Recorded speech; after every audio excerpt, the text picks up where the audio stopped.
Ang buhay ni Rizal.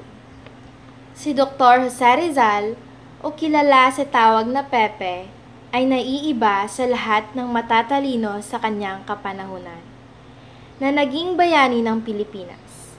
Siya ay biniyayaan ng napakaraming talento at kakayanan ng ating Panginoon.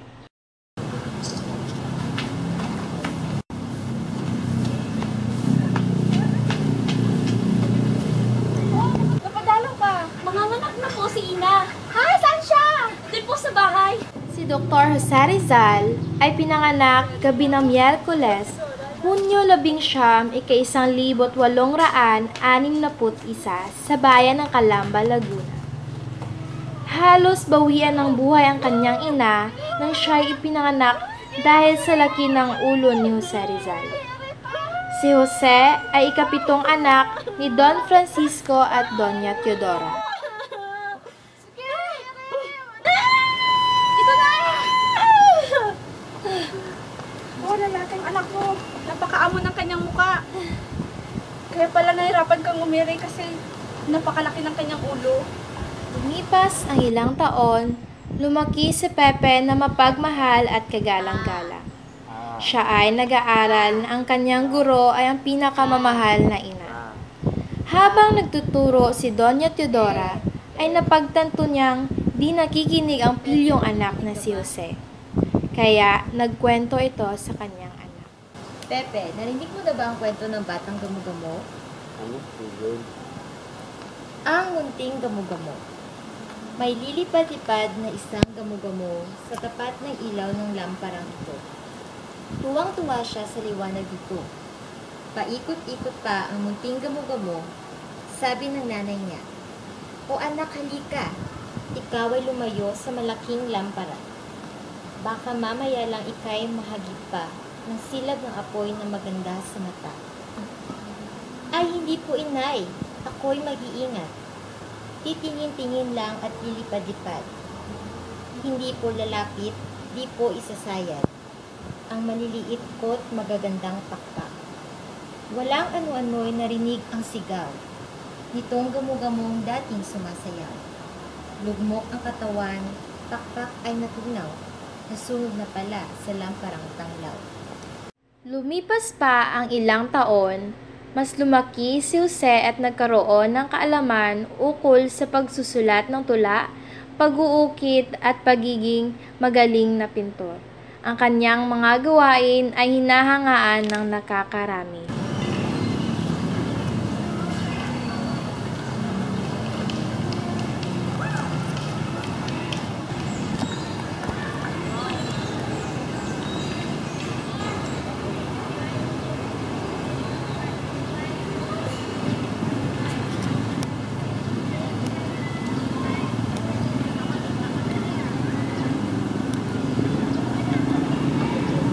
Isa sa pinakamagandang karanasan ni Jose ay ang kanyang paglalakbay sa bansa ng Japan.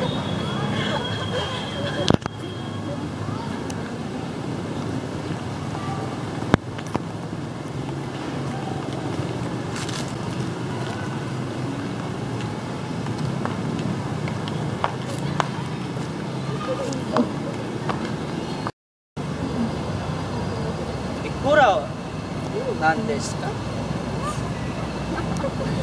Michido. Ikura nan desu ka? Go, Juliet.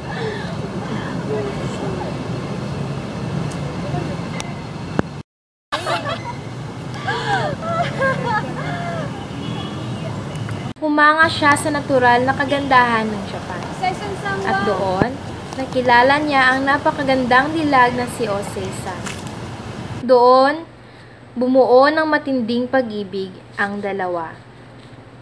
Ngunit, sa kasamaang palad na udlot ang pag-iibigan dahil nilisan ni Jose ang bayan ng Japan, kasama sa paglisan ang nabuong pag-iibigan.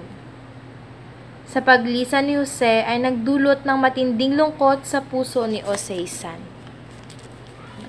Maraming lugar na ang napuntahan si Jose, gaya ng US, London, Europe, Paris at iba pa. Dahil maraming pinagdaanan si Jose sa Madrid, siya ay nagbakasyon sa lungsod ng Biarritz. siya ay bisita ng pamilyang Buste. At doon, nakilala niya ang magandang anak na si Nelly. Si Nelly ay matalino at kagalang-galang na anak. Napaibig si Jose sa magandang dalaga dahil sa pangungulila niya kay Leonor Rivera.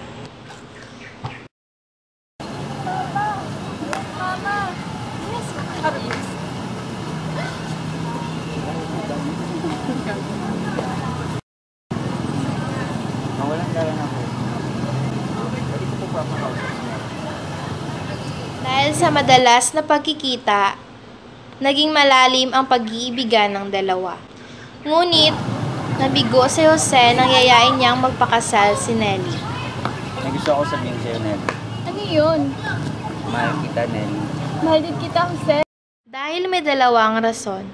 Una, ayaw ni Jose na ipagpalit ang kanyang relihiyong Katoliko sa Protestante. Pangalawa ay ayaw siya ng ina ni Nelly. Sa mga panahong malungkot si Jose dahil sa pangungulila niya kay Leonor Rivera, siya ay sinamahan ni Josephine Bracken. Dahil sa ipinakitang kabaitan ni Josephine kay Jose, nahulog ang loob ni Jose. Si Josephine ay ampon ni Mr. Toffer na naging bulag sa huli. Yun ang rason kung bakit pumunta si Josephine at ang kanyang ama sa Manila upang ipagamot ito kay Jose. Ngunit huli na ang lahat. At doon, nahulog ang loob ni Josephine kay Jose. At namuo ang isang pag-iibigan. Di nagtagal, ay bumalik ang ama ni Josephine sa Hong Kong. Nagpaiwan si Josephine sa Manila upang sumama kay Jose. Habang lumipas ang mga araw, lumalim ng lumalim ang kanilang pagmamahalan. Nagdesisyon ang dalawa na magpakasal. Problema ng mata mo. Kailangan mo ng isang matinding operasyon. Kailan naman po ito, Dok? Pwede ko po ba schedule ko?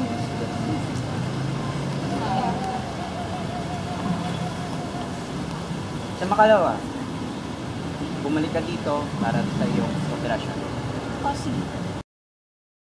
Ngunit walang paring gusto silang ikasal. Kaya nagpakasal silang dalawa na dalawa lang. Nangako sa isa't isa na magmamahalan habang buhay. Madaling nagbunga ang pagmamahalan ni Jose at Josephine. Nagkaroon sila ng anak. Ngunit sa kasamaang palad, namatay agad ito.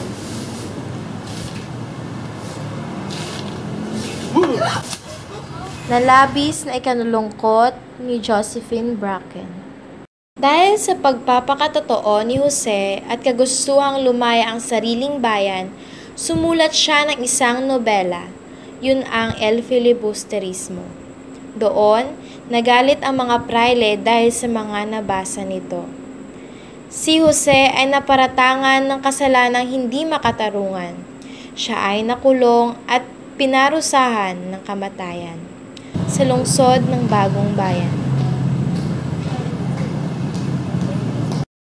It is the... Handa! Tutok!